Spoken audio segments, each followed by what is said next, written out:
오늘 우리에게 주시는 말씀 출애굽기 8장 1절 말씀입니다. 출애굽기 8장 1절 제가 봉독해 올리도록 하겠습니다. 여호와께서 모세에게 이르시되 너는 바로에게 가서 그에게 이르기를 여호와의 말씀에 내 백성을 보내라. 그들이 나를 섬길 것이니라. 아멘. 지난번부터 우리는 주님께서 애굽에 내리신 10가지 재앙에 대하여 그가 여호와인 줄 알리라 라는 제목으로 살펴보고 있습니다. 오늘은 8장부터 10장을 동일한 제목으로 정리해 보도록 하겠습니다. 시간 관계상 8장 1절만 봉독해 올린 점을 이해해 주시면 감사드리겠습니다. 우리는 출애굽기 7장을 통하여 물이 피가 되는 내용을 목격했습니다. 주님께서 애굽에 내리신 첫 번째 재앙입니다. 이제 두 번째부터 9번째 재앙을 분석해 보도록 하겠습니다. 오늘도 주님께서 행하시는 일을 통하여 우리는 하나님이 하나님 되심을 보기를 원합니다. 주님께서 여호와 되심을 알기 원합니다. 그럼 8장부터 10장을 다음과 같은 세 가지로 나누어 분석해 볼 때 우리 주님은 어떤 분이신지 한번 분석해 보도록 하겠습니다. 첫 번째, 애굽에 내리신 재앙. 애굽에 내리신 재앙. 두 번째, 주님의 구별된 백성. 그리고 세 번째, 주님의 심판의 대상입니다. 그럼 첫 번째, 애굽에 내리신 재앙에 대해서 잠시 살펴보도록 하겠습니다. 지난 시간에 소개드린 첫 번째 재앙은 애굽의 우상을 향한 주님의 공격이었습니다. 당시 애굽의 모든 문명과 경제와 일상은 나일강을 중심으로 형성이 되어 있었습니다. 따라서 모든 축복은 거기서 비롯된다고 애굽인들은 굳게 믿고 있었던 것입니다.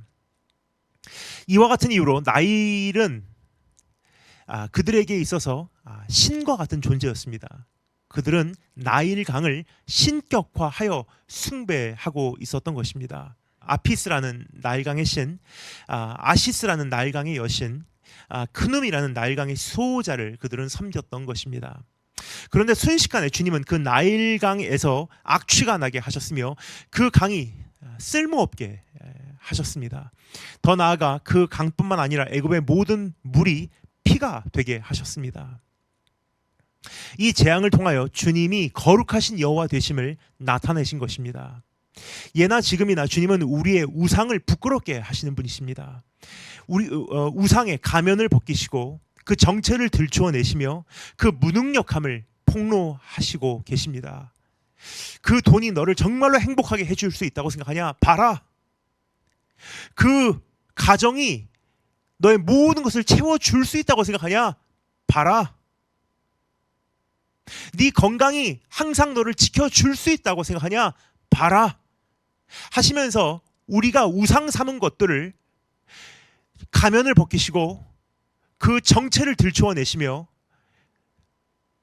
그 실체를 폭로하시는 하나님이세요. 물이 피가 되는 사건을 시작으로 모든 재앙들이 뒤따랐습니다. 뒤따르는 모든 재앙에 대하여 잘 이미 알고 계시리라 생각되지만 잠시 복습해보며 조금 더 구체적으로 설명드리도록 하겠습니다. 두 번째 재앙입니다. 온 애굽 땅이 개구리로 덮이는 재앙이었습니다. 고대 애굽에서는 나일강과 동일하게 개구리도 신격화하였습니다. 그래서 애굽인들은 개구리 머리를 하고 있는 헤켓이라는 여신을 숭배하고 있었던 것입니다. 개구리는 빠른 속도로 번식을 하죠. 이와 같이 자기들도 빠른 속도로 번성하고자 하는 욕심에서 만들어진 우상이었습니다. 그런데 주님은 마치 그들의 이러한 욕심과 무지함과 어리석음을 비웃으시듯 온 애굽 땅을 개구리로 덮어버리신 것입니다. 상상이 가시는지요? 도시 거리와 집안 구석구석에서 개구리가 나온다면 어떻겠습니까? 지독한 악취가 진동할 것입니다. 그 모습이 지긋지긋할 것입니다. 그런데 이번에도 바로의 마술사들은 자기의 술법을 동원하여 더 많은 개구리가 육지로 올라오게 했습니다. 지난번에도 말씀드렸지만 그들은 하나님의 역사를 다소 흉내낼 수는 있습니다. 하지만 그들의 능력에는 한계가 있는 것을 우리는 여기서 또 확인할 수가 있습니다. 그들도 물이 변하여 피가 되게 하였습니다. 그들도 개구리를 땅으로 올라오게는 했습니다. 하지만 그 이후로는 그 어떠한 흉내도 내지 못하는 것을 이제 우리는 확인하게 되리라 생각이 됩니다. 또 그들은 물이 피가 되게 하고 개구리가 땅으로 올라오게는 하여도 그것을 돌이킬 수 있는 능력은 없었던 것입니다. 그러므로 8장 8절에 보면 바로는 자기 술객들에게 이것을 명령하는 것이 아니라 모세와 아론을 불러서 다음과 같이 간청하지 않습니까? 여호와께 구하여 개구리를 나와 내 백성에게서 떠나게 하라. 자기의 술객들이 그러한 개구리를 만들었다면 그들에게 부탁을 해야죠. 그런데 모세와 아론을 불러서 여호와께 구하여 개구리를 나와 내 백성에게서 떠나게 하라. 내가 이 백성을 보내리니 그들이 여호와께 희생을 드릴 것이니라 라고 부탁을 하고 있어요. 그래서 모세와 아론은 하나님께 구합니다. 그리고 하나님은 그렇게 해 주시죠. 개구리가 나일 강에만 남고 애굽 전 지역에서 죽게 된 것입니다. 하루아침에 온 애굽 땅에 개구리 시체가 산더미같이 쌓이기 시작한 것입니다. 그러나 바로는 그 마음을 완강하게 하여 이스라엘 백성을 놓아주지 않아 결국 세 번째 재앙을 피할 수 없게 되었던 것입니다. 세 번째 재앙, 온 애굽 땅이 티끌로 덮이는 재앙이었습니다. 우리말로는 티끌이라고 번역되어 있지만 이것은 정확한 표현이 아닙니다. 원어로는 벼룩, 빈대 혹은 이와 같이 매우 작은 벌레를 의미한다고 이해하시면 되겠습니다. 당시 애굽은 여러 우상을 섬기고 있었습니다. 이 우상 숭배는 정밀하게 제도화되어 있었습니다. 더 나아가 수많은 제사장들은 다양한 종교 예식을 통하여 그 제도를 받들고 있었던 것입니다. 그들이 가장 중요하게 여기는 한 가지가 있었습니다. 청결도입니다. 그런데 티끌로 인하여 그 모든 종교 예식에 제동이 걸리게 된 것입니다. 극도로 미세한 생명체가 거대한 영적 제도를 마비시켜버린 것입니다.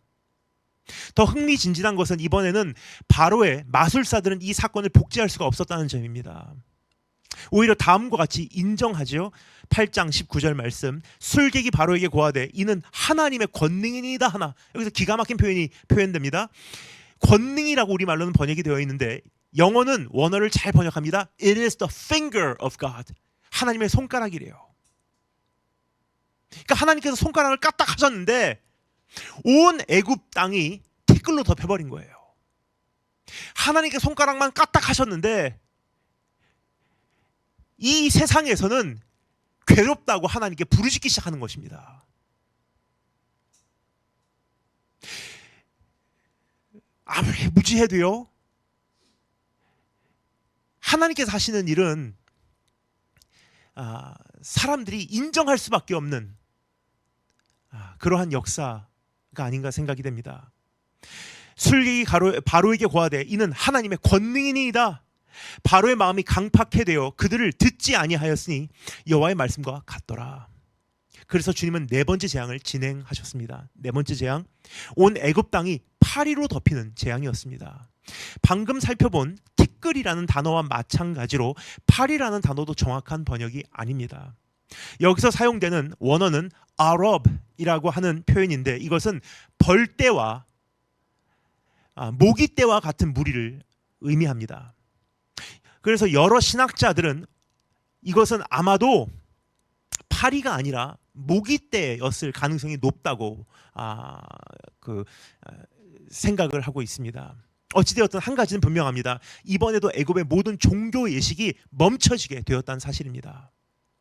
그러나 바로의 마음은 여전히 완강했다고 성경은 기록하고 있습니다. 그래서 주님은 다섯 번째 재앙을 보내셨어요.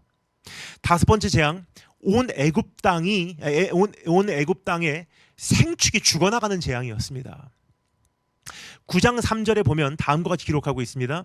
하나님의 여호와의 손이 들에 있는 바로의 생축 곧 말과 나귀와 약대와 우양에게 더하리니 심한 악질이 있을 것이며, 어떤 신학자에 의하면 여기서 말하는 심한 악질은 아마도 탄저병과 같은 급성 감염 질환이라고 생각을 합니다. 이것으로 인해 애굽의 모든 생축이 죽게 된 것입니다. 따라서 우상에게 제사로 바칠 동물이 소멸되어 버린 거예요. 뿐만 아니라 당시 애굽이 숭배하고 있었던 하토르, 소몰이를 하고 있는 여신의 존재성을 주님은 박살내신 것입니다. 그럼에도 불구하고 바로의 마음이 완강하여 백성을 보내지 않았다고 합니다. 그래서 주님은 여섯 번째 재앙을 내리셨습니다. 여섯 번째 재앙, 온 애굽 땅의 사람과 짐승에게 독종이 발하는 재앙이었습니다. 이 극심한 종기로 인하여 바로의 마술사들도 모세 앞에 서지 못했다고 하죠. 참고로 이 재앙 이후로 바로의 마술사들은 완전히 자취를 감추게 돼요. 그 어디에도 그들에 대한 기록이 이후로는 나오지 않습니다. 아마도 독종으로 인하여 심하게 아팠거나 아니면 숨지지 않았나 생각이 됩니다. 이와 같이 주님은 애굽의 흑마술과 주술과 미신의 종지부를 찍으신 것입니다. 더 나아가 당시 애굽이 숭배하고 있었던 또 하나의 우상이 있습니다. 임호텝. 들어보신 적이 있으실 거예요. 임호텝, 치유의 신. 이 치유의 신이 가짜임을 알리신 거예요. 안타깝게도 여전히 바로의 마음은 바뀌지 않습니다. 그래서 주님은 7번째 재앙을 집행하셨습니다. 7번째 재앙, 온 애굽 땅을 우박이 강타하는 재앙이었습니다. 여기 우리의 관심이 끌리는 한 가지가 있습니다. 이 재앙을 집행하시기 전에 주님은 이와 같이 온 애굽 백성을 향해서 경고하셨다는 사실입니다. 9장 19절 말씀, 이제 보내요. 내 생축과 내 들에 있는 것을 다 모으라. 사람이나 짐승이나 무릇 들에 있어서 집에 돌아오지 않는 자에게는 우박이 그 위에 내리리니 그것들이 죽으리라 하셨다 하라 하시니라. 1945년 8월에 일본 히로시마와 나가사키에 원자폭탄을 떨어뜨리기에 앞서 미군은 르메이라는 전단지를 유포하였습니다. 내용을 제가 간단하게 요약해 번역해 왔습니다. 대개 이렇습니다. To the Japanese people, 일본 국민에게 이 전단지를 통해 전달하고자 하는 내용을 신중하게 들어주기를 미국은 요청한다. 우리는 역사상 가장 파괴력이 강한 무기를 소유하고 있다. 이 무기는 우리의 거대한 전략 폭격기 B-29가 한 번에 운반할 수 있는 폭탄의 약 2000배에 달하는 파괴력을 가지고 있다. 우리는 일본 영토에 이 무기를 사용하고자 한다. 그러므로 이제 모든 무기를 내려놓고 항복하라. 그리고 더 평화스러운 일본으로 재건하자. 지금 당장 모든 도시에서 피신하라. 일본 국민들이여 신중하게 이 경고를 받아들이라. 지금 당장 모든 도시에서 피신하라. 1945년 8월 6일 히로시마와 8월 9일 나가사키에는 모든 주민이, 모든 시민이 두 가지 운명으로 갈리게 되어 있어요. 르메이 전단지의 경고를 듣고 피신한 사람들과 그 경고를 멸시하거나 무시하여 피신하지 않아 돌이킬 수 없는 피해를 입은 사람들입니다. 그날 7번째 재앙이 애굽에 임하기 전에 주님은 경고하셨습니다. 살고 싶으면 도망쳐라. 살고 싶으면 집으로 들어가라. 여기서도 모든 시민이 두 가지 운명으로 갈리게 되었습니다. 이들에 대하여 모세는 다음과 같이 저술을 하고 있습니다. 9장 20절 말씀. 바로의 신하 중에 여호와의 말씀을 두려워하는 자들은 그 종들과 생축을 집으로 들였으나 하나님의 경고를 두려워하는 자들이 있었다고 합니다. 이 말씀을 엄중히 여긴 사람들인 것입니다. 이들은 모두 살았습니다.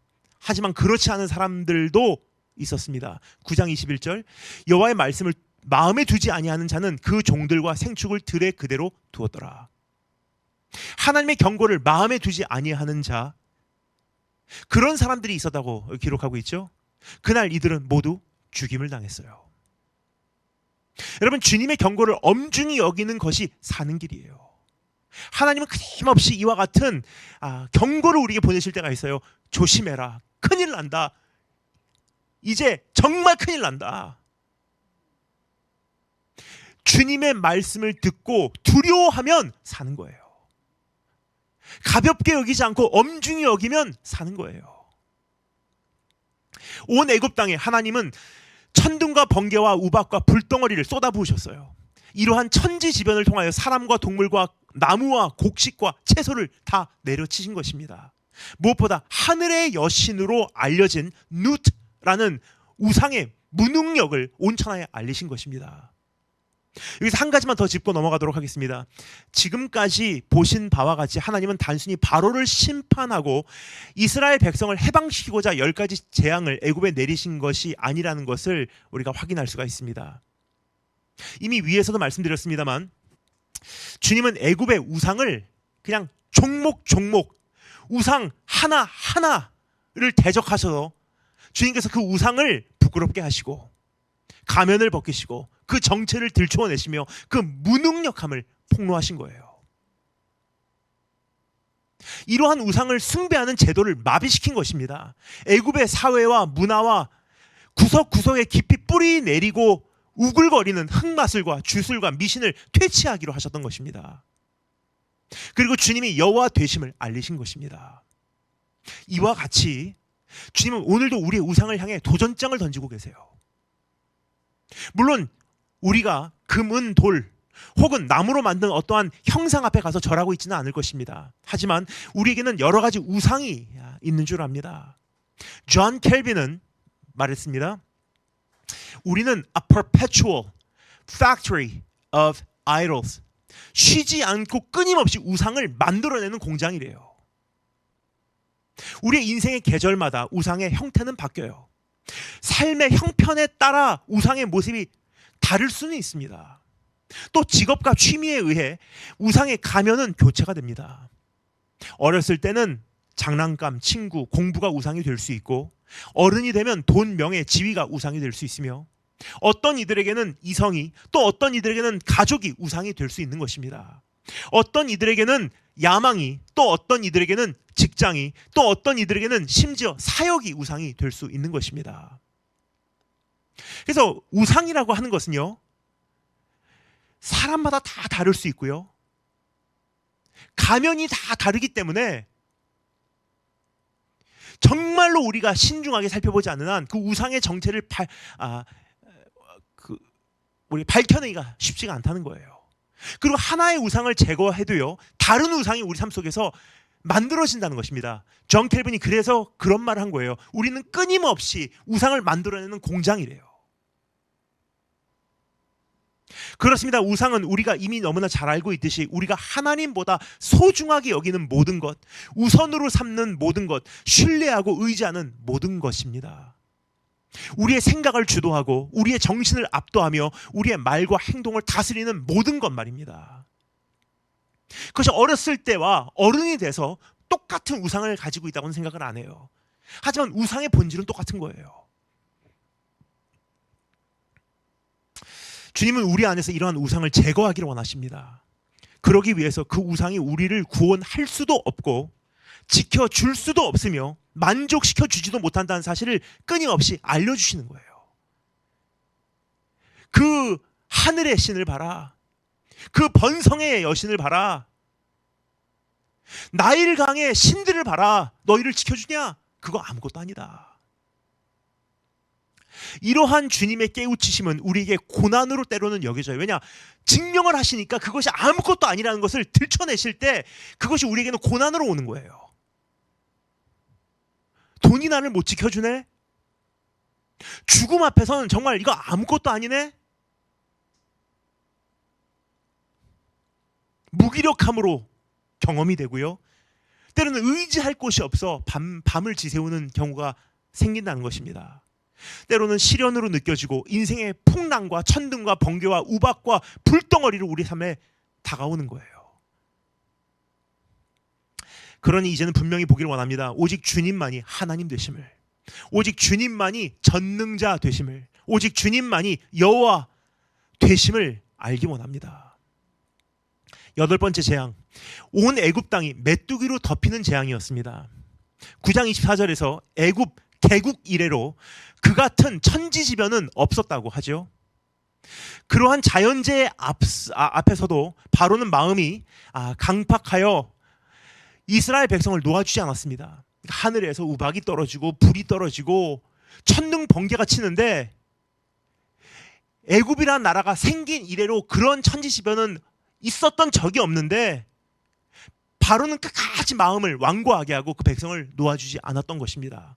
그래서 주님은 온 애굽을 메뚜기로 덮기로 작정을 하셨어요. 우박이 한바탕 쓸고 간 애굽 땅에 조금 남겨진 곡식과 열매가 있었을 것입니다. 하지만 메뚜기 떼가 남은 식량을 다 먹어버리게 된 것입니다. 당시 애굽은 셋라고 하는 곡식의 수호자라고 불리는 우상을 숭배하고 있었습니다. 주님은 메뚜기와 같은 곤충을 통하여 그 우상이 자기 백성도조차 보살피지 못한다는 사실을 보여주신 거예요. 너희가 섬기는 그 우상이 정말로 너희를 도와주냐? 너희가 섬기는 그 우상이 진짜로 살아있냐? 너희가 의지하는 그 우상이 정말로 너를 번성케 한다고 생각하냐? 너희 곳간을 누가 보호한다고 생각하냐? 그러나 이번에도 바로는 그 마음을 강팍하게 하여 이스라엘 자손을 보내지 아니하였다고 합니다. 그래서 9번째 재앙이 펼쳐지게 되는 것입니다. 9번째 재앙, 온 애굽 땅이 흑암으로 덮이는 재앙이었습니다. 당시 애굽은 누르, 빛의 신을 섬기고 있었던 사람들입니다. 그런데 온 애굽 땅이 흑암으로 덮이게 되므로 이 신도 가짜라는 판정을 받게 된 거예요. 빛이 있으라 하신 분이 하나님이신데 다른 신을 섬기고 있었던 것입니다. 애굽은 3일간 흑암에 잠기게 되었습니다. 더듬을 만한 흑암이었다고 기록하고 있죠. 이것은 단순히 흑암이 매우 깊었다는 뜻이 아니에요. 무언가 피부로 느껴질 수 있는 영적 어두움과 무거움과 소름 돋는 차가움이 애굽을 감쌌다는 뜻입니다. 그럼에도 불구하고 바로는 그 마음이 강팍하였다고 합니다. 그래서 주님은 애굽 땅의 마지막 그 10번째 재앙을 내리실 수밖에 없었던 것입니다. 10번째 재앙, 온 애굽 땅의 모든 사람과 짐승에 처음 난 것을 치시는 재앙이었습니다. 이 10번째 재앙에 대해서는 다음에 살펴보도록 하겠습니다.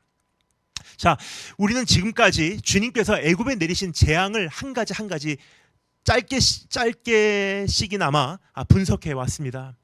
주님은 재앙을 통하여 애굽의 우상들의 실체를 밝혀내셨어요. 애굽의 미신의 뿌리를 뽑아버리셨습니다. 애굽의 종교 제도를 마비시키셨습니다. 바로를 심판하셨습니다. 그리고 자신께서 하나님 되심을 알리셨어요.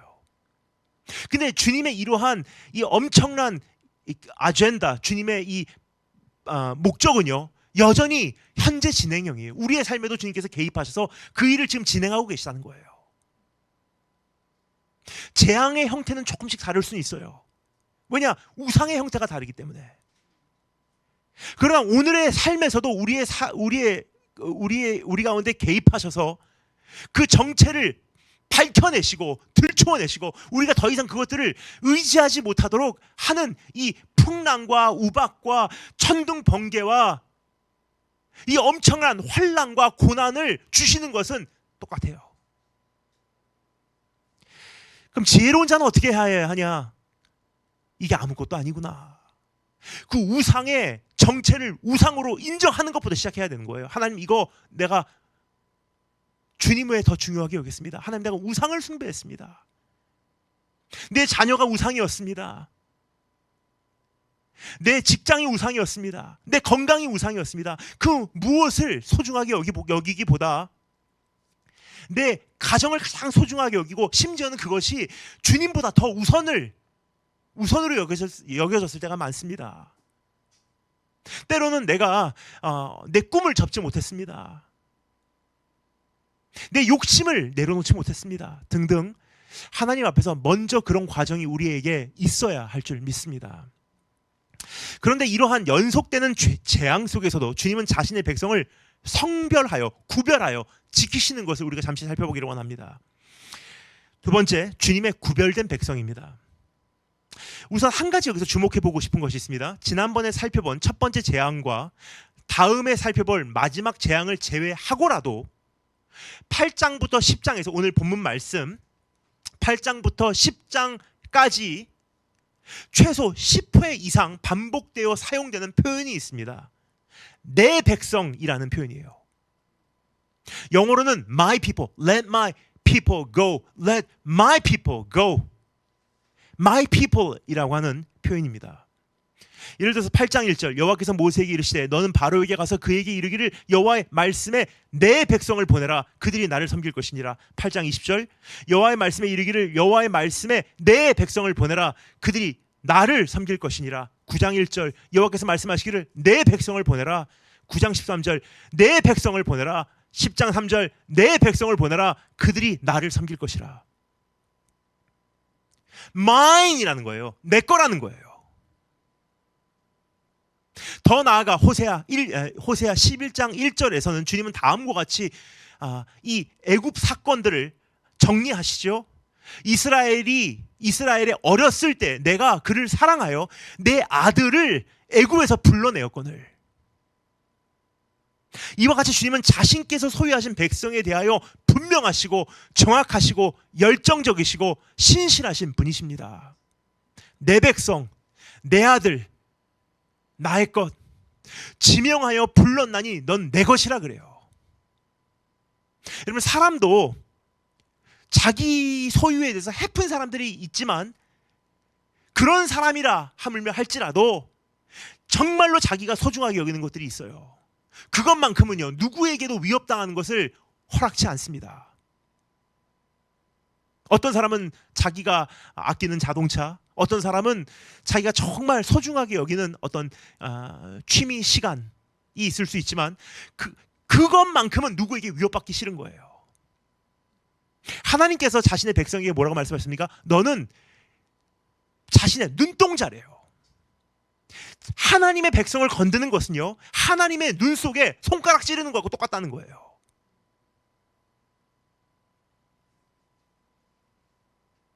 그렇습니다. 하나님은 자신의 백성을 구별하시는 분이십니다. 지금까지 살펴본 재앙 속에서도 자신의 백성을 구별하시는 것을 우리가 확인할 수가 있습니다. 예를 들어서 주님께서 온 애굽 땅을 파리로 덮으셨을 때 이스라엘 백성이 거주하는 고센 땅은 어떻게 하셨습니까? 8장 22절부터 23절, 그날에 내가 내 백성에 거하는 고센 땅을 구별하여 그곳에는 파리떼가 없게 하리니 내가 내 백성과 내 백성 사이에 내가 나의 백성과 너의 백성 사이에 구별을 두리니 내일 이 표징이 있으리라 하셨다 하라. 구별하신 하나님. 또 온 애굽 땅에 생축이 전염병으로 죽어나갈 때 어떻게 하셨습니까? 9장 4절, 여호와가 이스라엘의 생축과 애굽의 생축을 구별하리니 이스라엘 자손에 속한 것은 하나도 죽지 아니하리라. 또 우박 때는 어떻게 하셨습니까? 9장 25절부터 26절, 우박이 애굽 온 땅에서 사람과 짐승을 물어나고 무릇 밭에 있는 것을 쳤으며 우박이 또 밭의 모든 채소를 치고 들의 모든 나무를 꺾었으되 이스라엘 자손에 거한 고센 땅에는 우박이 없었더라. 그리고 온 애굽 땅을 흑암이 덮쳤을 때에는 어떻게 하셨습니까? 10장 23절, 그동안은 사람이 서로 볼 수가 없으며 자기 처소에서 일어나는 자가 없으되 이스라엘 자손에 거하는 곳에는 광명이 빛이 있었더라 그래요. 그렇습니다. 우리 스스로 계신 자 되신 하나님은 자신께서 소유하신 백성을 구별하시고 구분하시고 보호하시고 보존하시고 호위하시는 분이세요. 내 것이니까.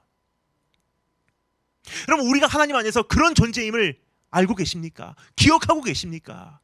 우리가 바로 그런 존재예요. 주님은 오늘도 자신의 백성을 그렇게 돌보시는 분이라는 사실을 알기 원합니다. 때로는 애굽 땅에 사는 한 경험을 할 수밖에 없는 현실들도 있어요. 우리가 이 땅에서 사는 한 겪을 수밖에 없는 일들이 있는 거예요. 이 세상 사람들과 함께 겪을 수밖에 없는 일들이 있다는 거예요. 애굽의 모든 물줄기가 피가 되어 생수가 부족할 때 이스라엘 백성도 함께 목말랐을 것입니다. 온 애굽 땅을 개구리가 덮었을 때 이스라엘 백성의 집과 화덕과 그릇에도 그 개구리가 들어갔을 것입니다. 또 온 애굽 땅을 티끌이 덮었을 때에도 이스라엘을 따로 구별하셨다는 기록은 없어요. 하지만 네 번째 재앙을 내리시며 주님은 이와 같이 선포하셨습니다. 그날에, 이제부터 재앙이 임하는 그날에 내가 내 백성에 거하는 고센 땅을 구별하겠다. 그러니까 어느 선까지는 같이 통과하도록 허락을 하세요. 근데 어느 선부터는 이대로 뒀다가는 약속의 땅까지 출발하기도 전에 다 멸망하겠구나. 가는 길이 멀기에 감당할 수 있는 것만 우리에게 허락하신다는 거예요. 그때부터는 하나님의 백성은 구별하셔서 보호막이 쳐진다는 거예요. 현재 온 세계적으로 엄청난 경제난으로 우리가 들어가고 있습니다. 세계 각지에서 상상을 초월하는 자연재해가 발생하고 있습니다. 그리고 2030년까지는 아마 그 인도네시아 자카르타에 이어서 이제 태국 뱅콕도 물에 잠길 우려가 그 가능성이 매우 높아져서 수도 이전을 지금 검토하고 있대요. 여러분, 그토록 그 관광 여행 가기 좋아하는 태국도 지금 물에 잠길 위기 바로 앞에 있다는 것입니다. 언제 2030년까지 잠겨버릴 가능성이 매우 높다고 평가되고 있습니다. 뉴스 내용이에요. 전쟁과 전쟁에 대한 소식은 지금 끊이지 않고 있습니다. 하지만 이러한 현실 가운데 반드시 우리가 기억하기를 원합니다. 주님은 자신의 백성을 지금 마음에 두고 계시다는 사실을, 주님은 자신의 백성을 절대 잊지 않으신다는 사실을. 그래서 우리가 정말 감당할 만할 때는 때로는 주님께서 같이 통과하도록 주실 때가 있어요. 코로나 같이 통과했잖아요. 근데 어느 선까지 가면 하나님께서 이것은 영원한 약속의 땅에 들어가는 것과 연관이 있다, 지장이 생긴다 그러면 개입하시는 거예요. 그럼 이제 마지막으로 주님께서 심판하시는 대상에 대하여 잠시 생각해 보도록 하겠습니다. 주님의 심판의 대상, 세 번째, 주님의 심판의 대상입니다. 우리는 지금 살펴보고 있는 내용이 익숙할 것입니다. 하나님께서 애굽 땅에 내리신 10가지 재앙에 대하여 우리는 주일학교 때부터 많은 가르침을 받았습니다. 뿐만 아니라 이 내용은 할리우드에서도 영화 제작을 할 만큼 세상 사람들도 많이 접했습니다. 그런데 굉장히 많은 경우 놓치는 것이 한 가지 있다고 생각합니다. 바로에 대한 분석이에요. 오늘은 남은 시간 관계상 많이 디테일하게는 설명드리지 않겠습니다. 하지만 하나님께서 심판하신 바로가 우리에게 보여주는 3가지 경고를 짧게 소개해 드리도록 하겠습니다.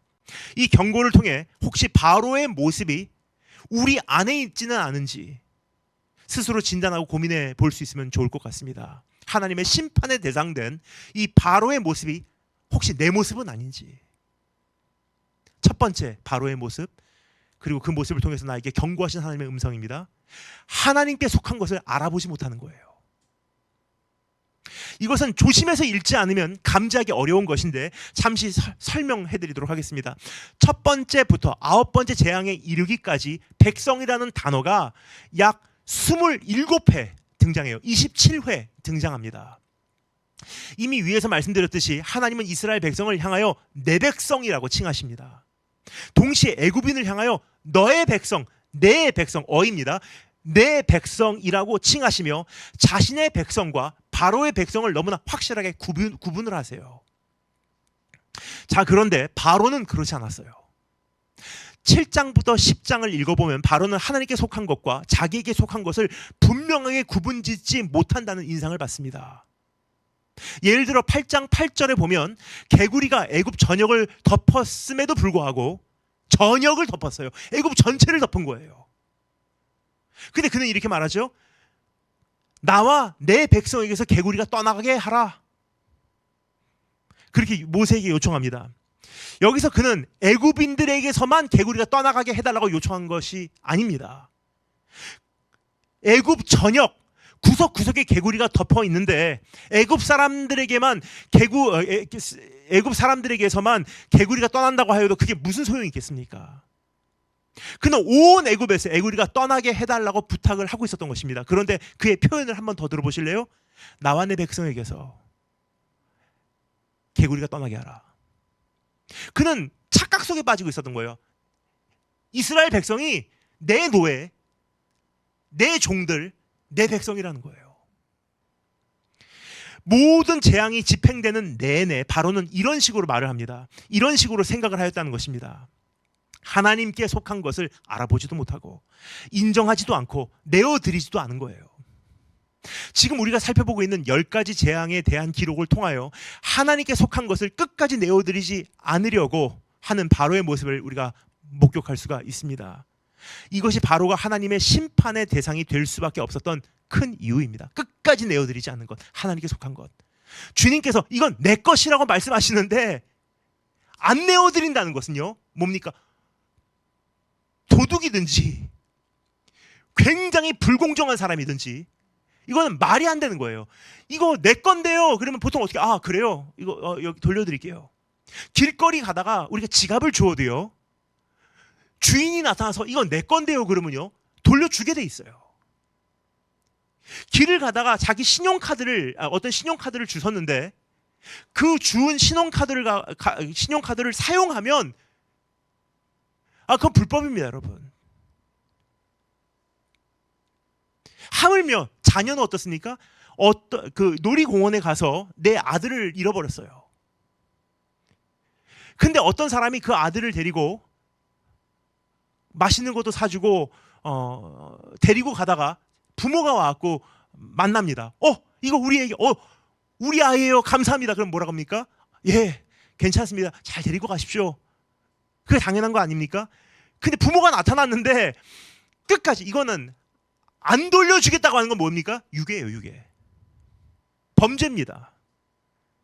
똑같은 상황인 거예요. 끝까지 하나님 것을 인정 안 하는 거예요, 지금.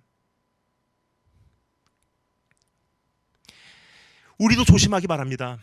혹시 주님의 것을 나의 것으로 생각하고 욕심부리고 끝까지 놓지 않으려고 몸부림치고 있지는 않은지. 나의 자녀 아닙니다. 하나님께 속한 자녀입니다. 나의 인생 아닙니다. 예수 그리스도께서 피로 사신 생명이에요. 나의 사업과 나의 직장과 나의 학업이 아닙니다. 하나님께로부터 허락받은 것입니다. 나의 물질이 아닙니다. 하나님께서 잠시 맡기신 것입니다. 내가 신이 아닙니다. 오직 주님만이 유일하시고 전능하신 여호와 하나님이십니다. 두 번째, 바로가 저지른 실수, 잘못, 죄. 하나님과 흥정할 수 있다고 착각한 거예요. 10가지 재앙이 집행되는 과정을 지켜보면 한 가지가 쉽게 눈에 뜹니다. 바로가 끊임없이 조건을 바꾸는 모습이에요. 첫 번째 재앙 때에는 바로는 아무 말도 하지 않아요. 그냥 돌이켜 궁으로 들어가고 그 일에도 관념하지 아니하였다고 기록되어 있죠. 즉 no deal 이란 뜻이에요. no deal. 자기가 갑이라고 생각했기 때문이에요. 자기는 아쉬울 것이 한 가지도 없다고 판단했기 때문입니다. 여러분, 아쉬울 것이 없는 사람은요, 굉장히 갑질을 할 수 있어요. no deal. 그거 안 사고 말지. 안 하고 말지. 근데 두 번째 재앙 때에는 바로가 조금 자세를 낮춰요. 내가 이 백성을 보내리니 그들이 여호와께 희생을 드릴 것이니라 라고 하죠. 완전히 보낸다는 뜻이 아니에요. 그 전에 제기된 조건에 동의하겠다는 뜻이에요. 그 전에 제기된 조건은 무엇이었습니까? 모세가 이렇게 말합니다. 광야에 가서 하나님께 절기를 지키게 해달라고 요구를 해요. 5장 3절. 우리가 사흘길쯤 광야에 가서 우리 하나님 여호와께 희생을 드리려 하오니 가기를 허락하소서. 그래요. 사흘길쯤 다녀오겠습니다.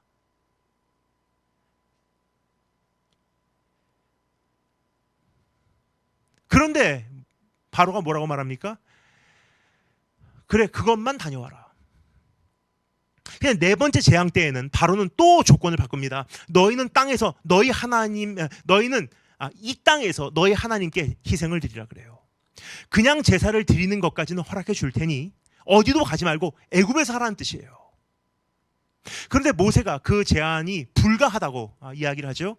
그래서 바로는 또 조건을 바꿔요.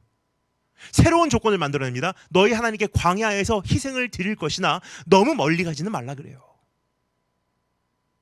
8번째 재앙 때에는 바로는 또 조건을 바꿔서 남자들만 데리고 가서 제사를 드리라고 말하며 모세와 아론을 쫓아냅니다. 이거 읽으면서 저는 중국에서 제가 가끔 이게 한국에서 오신 분들 모시고 간 시장 경험 생각이 납니다. 중국에 짝퉁 시장이 많아요. 그럼 짝퉁 시장이라는 건 저는 별로 좋아하지는 않습니다. 왜냐하면 짝퉁 하느니 안 하는 게 좋기 때문에 그냥 안 입고 안 하는 게 낫지. 무슨 짝퉁까지 하면서 그걸 옷을 입습니까? 그건 허세예요, 그거는. 근데 중요한 거는 짝퉁 시장 가는 게 왜 싫으냐? 그 기싸움이 대단하거든요. 근데 잘하는 사람들은 진짜 잘하더라고요. 저는 막 미안해서 그냥 부르는 돈 다 주고 나오면 안 될까 하는 생각을 가끔 할 때가 있어요. 근데 기싸움이 대단해요. 손님들이 이렇게 가다가 뒤 옆에서 불러요. 중국말도 한국말도 가끔 합니다. 거기 있는 일하시는 분들이 니하오 친구, 니하오 친구 그래요. 그러면서 알마니 하면서 아니면 오메가 하면서 시계를 보여줍니다. 그러면서 200 그 인민폐로, 중국 인민폐로 200원 달라, 뭐 500원 달라, 1000원 달라, 뭐 말도 안 되는 가격을 부를 때가 있어요. 그러면 잘하시는 분들 보잖아요. 기가 막혀요. 안 사 하고 가요. 그 물건이 정말 좋고 그 물건을 원하는데도 불구하고 안 사, 그리고 가버려요. 그리고 한 바퀴 삥 돌아서 다시 그 자리로 돌아옵니다. 그럼 그 사람들이 다시 불러요. 오케이 800원. 또 한 바퀴 삥 돌고 와요. 500원, 300원, 100원. 그리고 나중에 어떻게 하냐? 이렇게 하면 우리 가게 망하고, 그런데 오늘 당신에게만 이 가격으로 준다. 근데 진짜로 어떨 때는 거기서 일하시는 분들이요, 어떨 때는 진짜 화를 내요. 안 판다 그러고 돌아서 버려요. 그때는 정말 자기가 갑인 거예요. 더 이상 가격을 내려서는 자기가 진짜로 손해를 본다는 뜻이죠. 뭐 우리가 그런 짝퉁 시장은 아닐지라도 뭐 그런 흥정을 해보신 적이 있으실 거예요. 근데 흥정을 하다 보면 우리가 자주 이제 보게 되는 모습이 어떤 모습이 있습니까? 그냥 돌아서 버리고, 안 산다 그리고, 침묵해 버리고. 바로의 경우가 그렇습니다. 이번에 그래, 조건을 좀 바꿔줄게. 하나님께 말해서 이 재앙 좀 거둬가라고 말씀드리고, 그러면 남자들만 보내줄게. 그리고 더 이상 말하기 싫어하고 아론과 모세를 그 앞에서 쫓아내버려요. 쉽게 말하면 여자들과 아이들은 인질로 잡아두고 남자들만 광야로 다녀오라는 거예요. 왜냐? 다 보내면 안 돌아올 것 같으니까. 그리고 이 이상 얘기하고 싶지 않다면 모세와 아론을 자기 앞에서 내쫓아버린 것입니다. 더 이상 딜을 하고 싶지 않다는 거예요.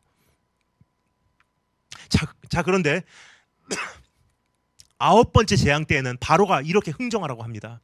이렇게 흥정하려고 합니다. 10장 24절 말씀 읽겠습니다. 바로가 모세를 불러서 이르되 너희는 가서 여호와를 섬기되 조건이 담깁니다. 조건이 달립니다. 너희 양과 소는 머물러 두고 너희 어린 것은 너희와 함께 갈지니라. 그러니까 다 가라. 이번에는 가되 가축은 담보로 남겨두고 가라. 전 재산 두고 가라. 그러면 보내줄게. 여러분, 우리도 하나님께 이렇게 흥정하고 있지는 않은지요? 교회 가겠습니다. 일주일에 한 번만요. 예배 드리겠습니다. 시간이 맞으면요. 헌금 드리겠습니다. 생활이 넉넉해지면요. 다 드리겠습니다. 내 자식만 빼고, 내 사업만 빼고, 내 취미 생활만 빼고, 내 꿈을 접지 않을 수만 있다면, 헌신하겠습니다. 먹고 살기만 해주신다면, 기도 응답만 해주신다면, 병 치유만 해주신다면.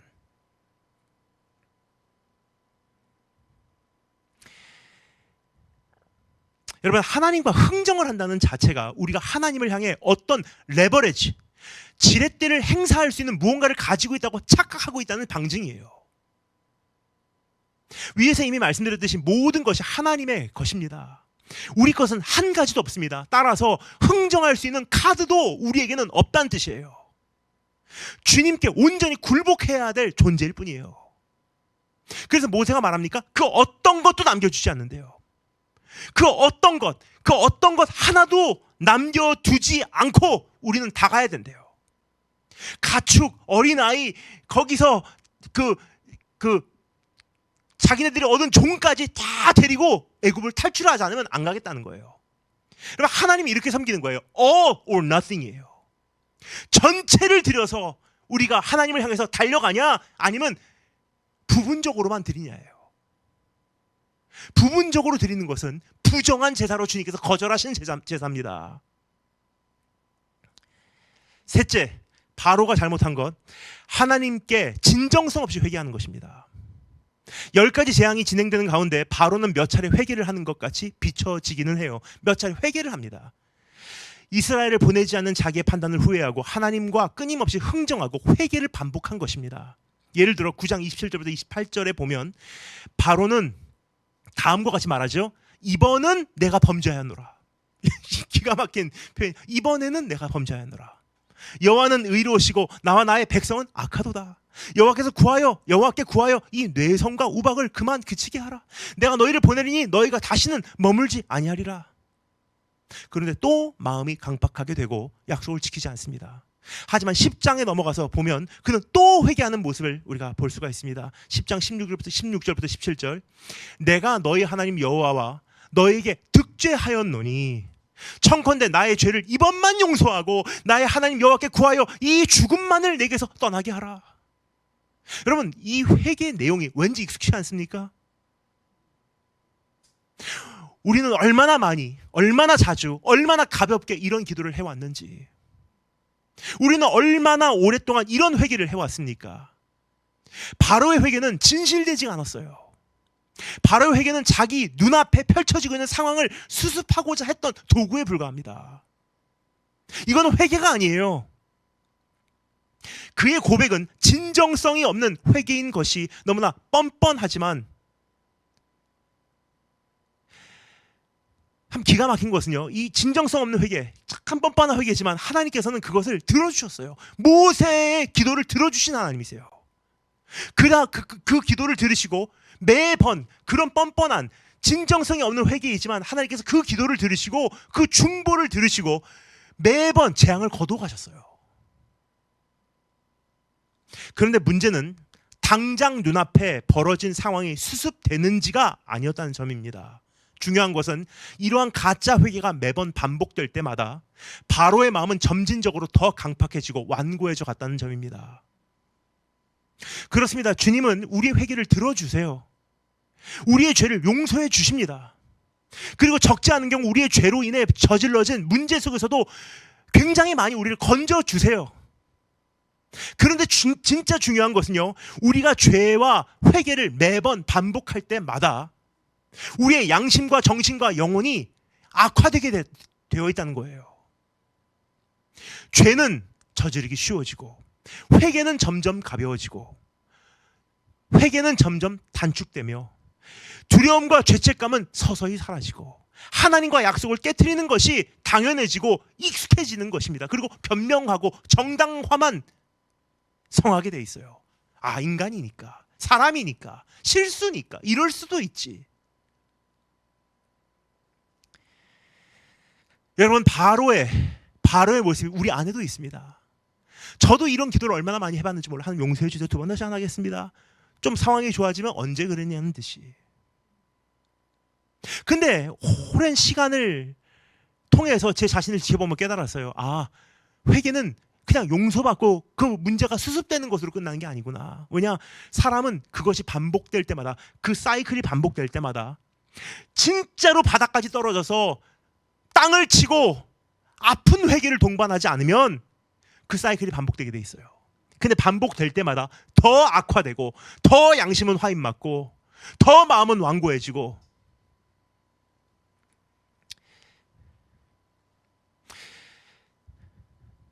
그러한 모습이 우리 안에 있지만 또 동시에 기억하기를 원합니다. 우리는 하나님의 택하시고 소유한 백성입니다.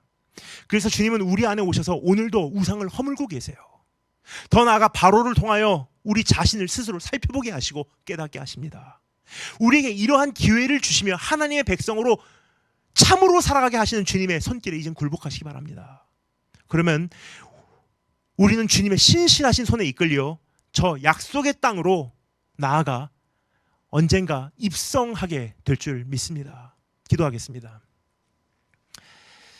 주님,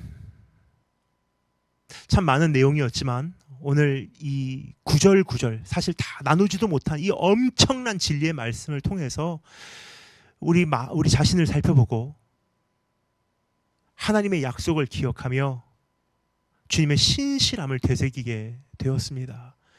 오늘 주님께서 우리에게 원하시는 것이 무엇인지 더 깊이 깨닫게 하시고 정말 그러한 하나님의 나라에 합당한 백성으로 주님의 소유된 민족으로 우리가 일어나게 도와주기를 소망합니다. 살아계신 우리 주 예수 그리스도의 이름으로 기도드립니다. 아멘.